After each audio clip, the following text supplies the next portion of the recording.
נו, כבר יהיה? כל השנה הלכות בכל יום תחלו שהוא בן רבוע בעזרת השם. Today is the 7th of Tammuz. I don't know if yesterday anybody said Birkat HaLevana. You could have said already last night. Right? Just a reminder, you could say Birkat HaLevana until Monday next week according to Rav Ovadia. Some shitot Sunday night. Okay? So Sunday night till Sunday night you can still say Birkat HaLevana if you miss it. Now, we're continuing Mitzvoth number 469 we'll be learning today. Anything that's disqualified from an altar, from the Mizbeach, there is a prohibition to take part in eating from it. And that's Mitzvah number 470. We are obligated to check if the birds have signs of kashrut in it. All right, the Mitzvah that's sponsored today, Mitzvah Hashem, L'Lun Nishmat, Le'emil Ben Yaakov V'Golda, ולרפואה שלמה לכל חולי עמו ישראל ובכלל המלאה יוסף חיים בן מפרד חיה בת לאה רפואה שלמה anything? רפואה שלמה? in the names? okay, בעזרת השם יוסף בן מרים, משה בן מרים לידיה לילי בת רחלי ליאור בן אהובה רפואה שלמה לכל חולי עמו ישראל. okay, מצווה number 469 שלא לאכול פיסולי המוקדשים, anything that was disqualified from becoming a בית המקדש or to be קורבן, you are not allowed to eat, partake from eating it. שלא נאכל פסולי המוקדשים, והחלב הזה בפסולי המקדשים, פירשו זכרם לברכה. This specific prohibition is discussed in the Gemara in Bechorot, page 34 Amud Aleph. Discusses that Torah specifically indicates anything that was sanctified to become kadosh. If it becomes somehow disqualified from the mizbeach, from burning on the mizbeach, you are prohibited from eating it. שהוא דווקא כשנעשה אנחנו המום במוקדשים שיפסלו על ידינו.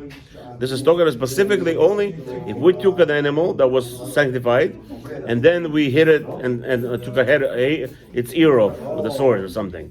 That's something that was done but specifically by a human being that will disqualify this animal. ואחר כך אם נאכל מהן אז יהיה באכילתן לאו. And then, what was the purpose he wanted to do it? The purpose he took off the ear from this animal so he could eat it from it. Because it's no longer good for... He did it on purpose, basically. I'm sorry, repeat that. He took an animal... Repeat the whole thing. I'm telling you right now, I'm explaining. If somebody sanctified an animal, okay, and then he had a remorse of some sort. So he said, this animal is Mukdash Beit HaMikdash. I cannot take any part of it, only to Kohanim. So what does he do? He takes a sword that chops off the ear from it. Doesn't make it a taref. Animal could live without a ear.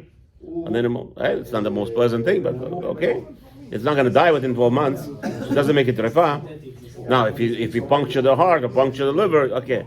What are you talking about? He took a ear off. Okay? Or he took even a piece off. He didn't have it. Took off a piece from the animal. Now, this animal is disqualified from being sacrificed. So the Torah told you that even though you did this act, specifically if you did this act, and your intention was what? To make it not qualified for the Beit HaMikdash, so you could eat from it. Now the Torah is going to give you a punishment. Don't eat from it. Completely.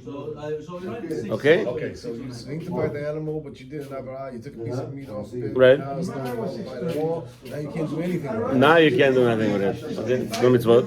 וכמו כן, אם יפסל הקורבן בשום צד אחר זביחתו, וזה גם כן יש בו לאו. Okay?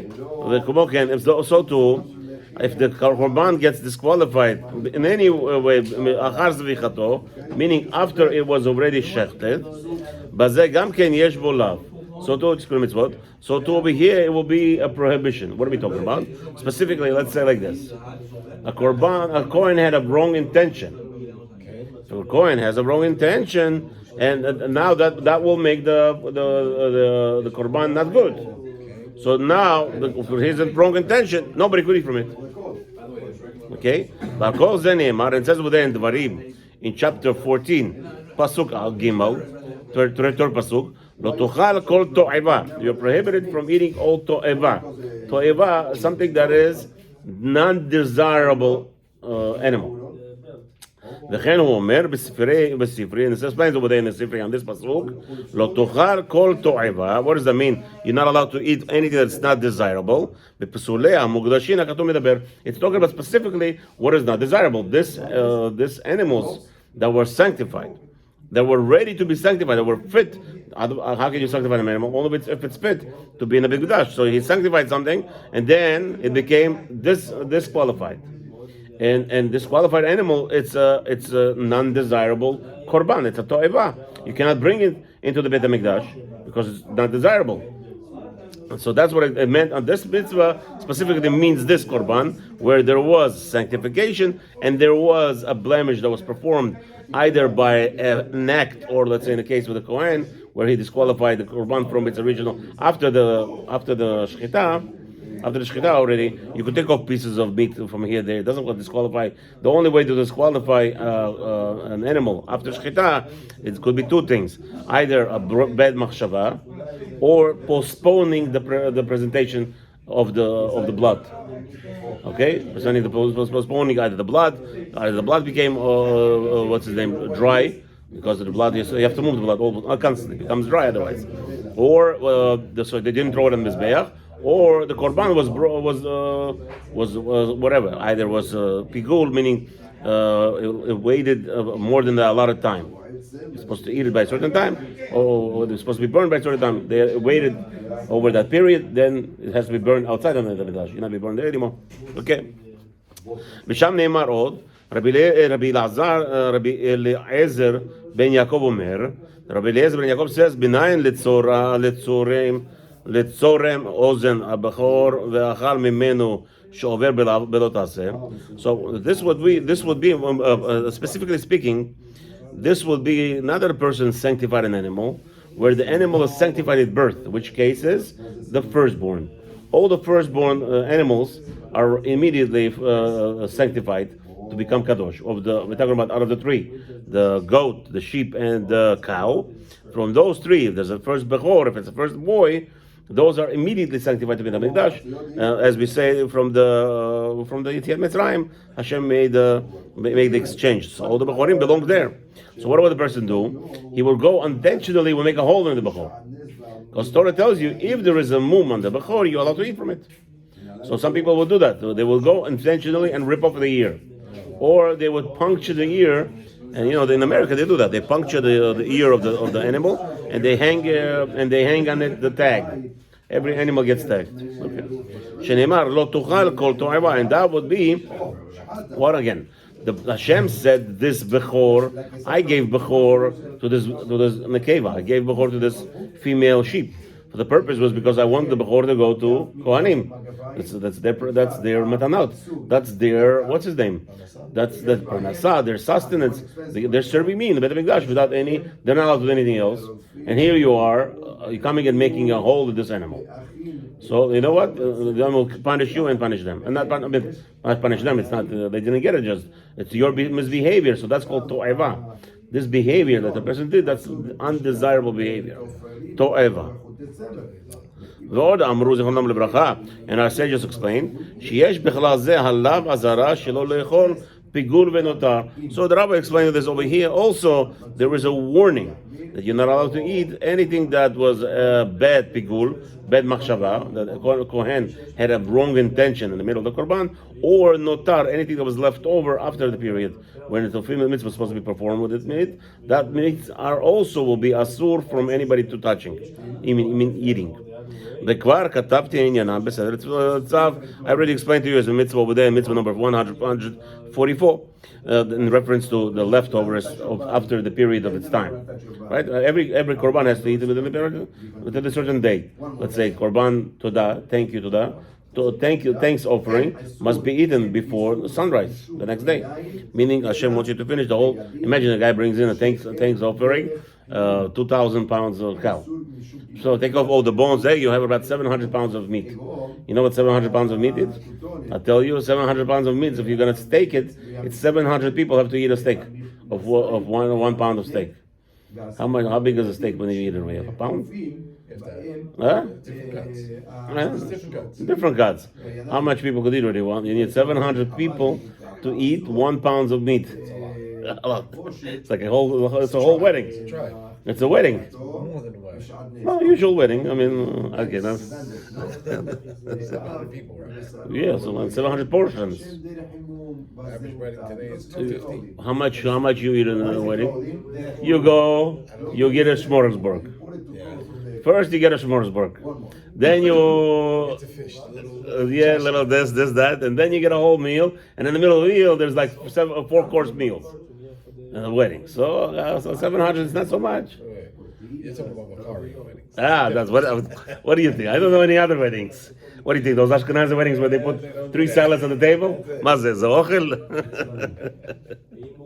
Bukharians, 15 salads, 5 main courses. 8 different types. 200 people.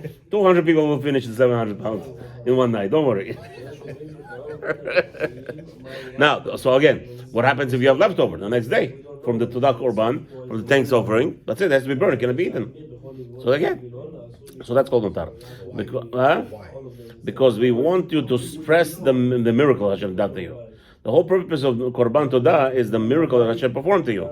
So in order for it to be a big deal, you have to breathe on the spot. No, not to do it right away. Whenever you brought it, no, that day it has to be eaten in order for you to invite more people. To make bigger Kiddush Hashem. In order to make a bigger Kiddush Hashem, you brought a beautiful cow, 2,000 pound cow. You have over there a good almost 1,000 pound of meat. So we want you to invite as many people as possible. All right? Not everybody's going to eat like a Bukharian people. They eat. Americans eat half a pound of burgers, and they're satisfied for the whole day. Some of them half a day to a whole day. They're satisfied from 1 pound or half a pound burger. So what are you going to do? Thank God it's not in America. וכבר כתבתי עניינם בסדר צו, okay, ודאי. לכן, כל איסורי מאכלות, also prohibitions of eating that the Torah prohibits, עניין שדרשו זכרונם לברכה, לא תאכל כל תועבה. Again, now also, all the other isurim somehow are hinted here that says כל תועבה.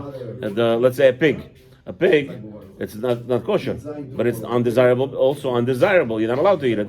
It's also called toiva. כל שתאבתי לך הרי הוא בכל בך בבלתך תאכל. So HaKadosh Baruch Hu, anything that I disqualified from you eating, it's going to be in this prohibition of not eating it. ומכל מקום אינו נקרא לאו שבכללות. Regardless, however you don't learn this topic, this mitzvah number 469 is not all inclusive of all the other prohibitions. Because this whole mitzvah is specifically discussing whatever is related to with disqualified, sanctified meats. Obviously, there are other prohibitions that could be learned in respect to that. Again, what we just said, let's say a pig, it's to'eva. A pig is not desirable by Hashem has to eat, but it's not going to be specifically in this mitzvah. Okay. כלומר, מה שהוציא הכתוב הזרה על זו, בשום כלל שאמר כל תועבה. So the reason why we're discussing this now is because the pasuk tells you all תועבה, all undesirable meats.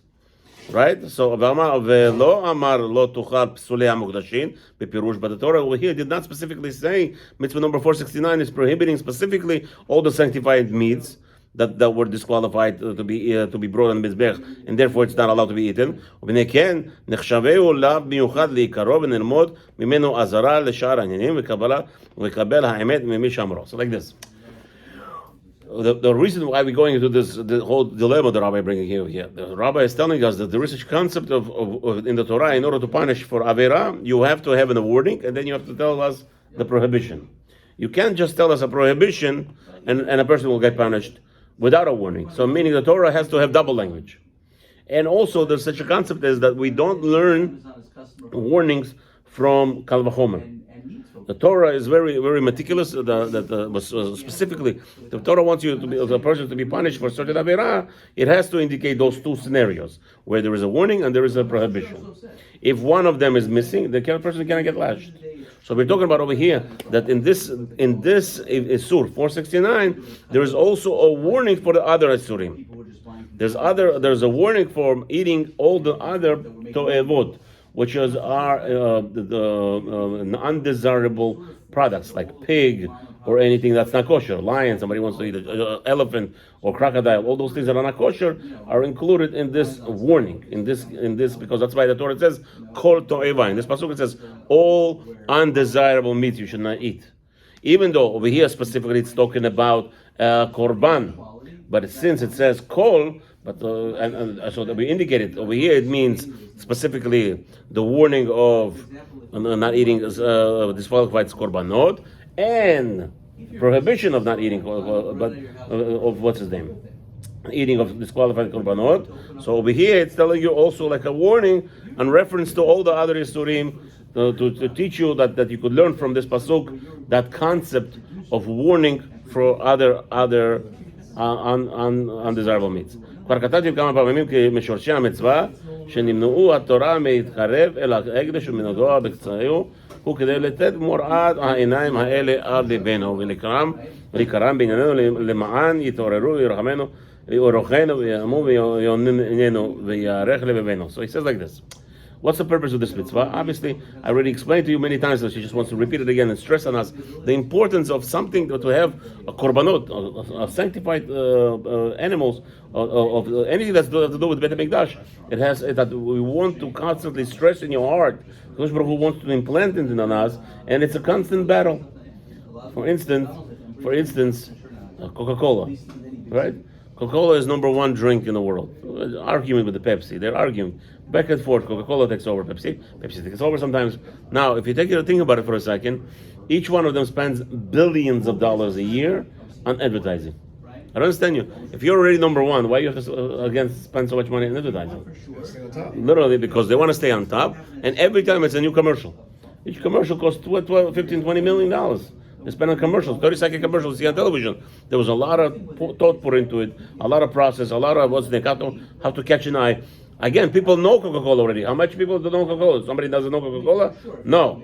People forget. And in order for people not to forget, there's stress. So we could say, Ke'en, who knows our nature. If the Goy tells you this is the nature of people, to forget that Coca-Cola is number one, they have to constantly put it in your face that we are the number one, drink us. So Hashem knows the human beings, and we are constantly forgetful. So in order for us not to forget that, Hashem is stressing on us this whole concept of importance of Beit HaMikdash and all that's related to it. This prohibition is for man or woman, בכל מקום ובכל זמן, for any time, שאף על פי שאמרו זכרונו לברכה, as I said your stories in עבודה זרה, שבזמן הזה אין מקדשים כמו שכתבתי בראש סדר בחוקותיי תלכו, right? Even though in our times we don't have בית המקדש, we don't have sanctified animals, so what do? בכל מקום, מי שהקדיש בהמה לקורבן כמו however, if you did say this animal that I have has become kadosh, if you did that by mistake, it does take effect, and therefore it will be prohibited. There's going to be a lot of problems. The person should be very careful, as we already said, and he will be not prohibited from eating from it and all those things, and he will be liable in Hashem's eyes, which is not so pleasant to be liable in His eyes. And there's no way to do the tikkun unless the person does real good crying and ask for forgiveness. Mitzvah number 470. We are obligated to look in birds if they have signs of kashrut. Livdok b'simanei ha'ov, we are obligated to check the signs of kashrut in the birds. It says over there in Devarim Yud Daled, pasuk 14, chapter 14, pasuk 11, Kol tzipor tehora tochlu. You must eat all the purified birds. וכן אמרו בספרי, this wrote down over there in the Sifri, כל ציפור טהורה תאכלו. It says all the purified birds you're allowed to eat. זו מצוות עשה. It's a mitzvah deoraita. That's a commandment.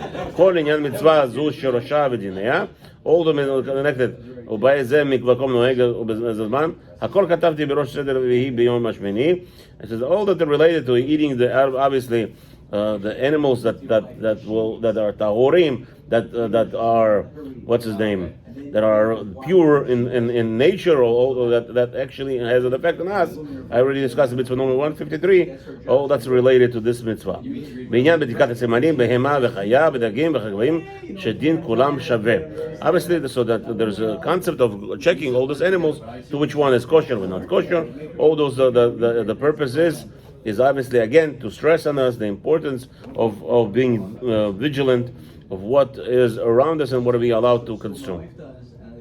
וגם שם כתבתי שהרמב"ן ז"ל יחלוק עם הרמב"ם ז"ל בחשבו הבדיקה ביממה ושאר המינים מצוות עשה, והוא סובר שלא בא אלא ליתן עשה ולא תעשה לאכול מן הטמא.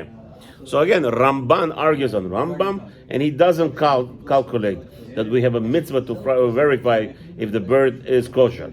We have an obligation to verify kosher and not kosher, to stay away from what, but it's not a mitzvah d'oraita. So basically, Rambam says, no, it's a mitzvah. For instance, also I learned from there that according to Rambam, if you, let's say, go to a zoo, you go take your children to a zoo, and you check the birds that they have. And you could actually, learning out, I have a book from Victor Michacham, last name, no, I don't remember the last name, I'm not going to ruin his name. I have a book that's called The Birds of Torah, actually enumerates, it's a mitzvah to go around and see if this bird is kosher or not, to discuss that whole thing. Okay, sounds like according to Rambam. ושם באותו סדר בא בלא תעשה זין, okay, כתבתי בסימנים האוב, קצת ממה ששמעתי, so I already told in a mitzvah number 157, I outlined what makes a kosher bird.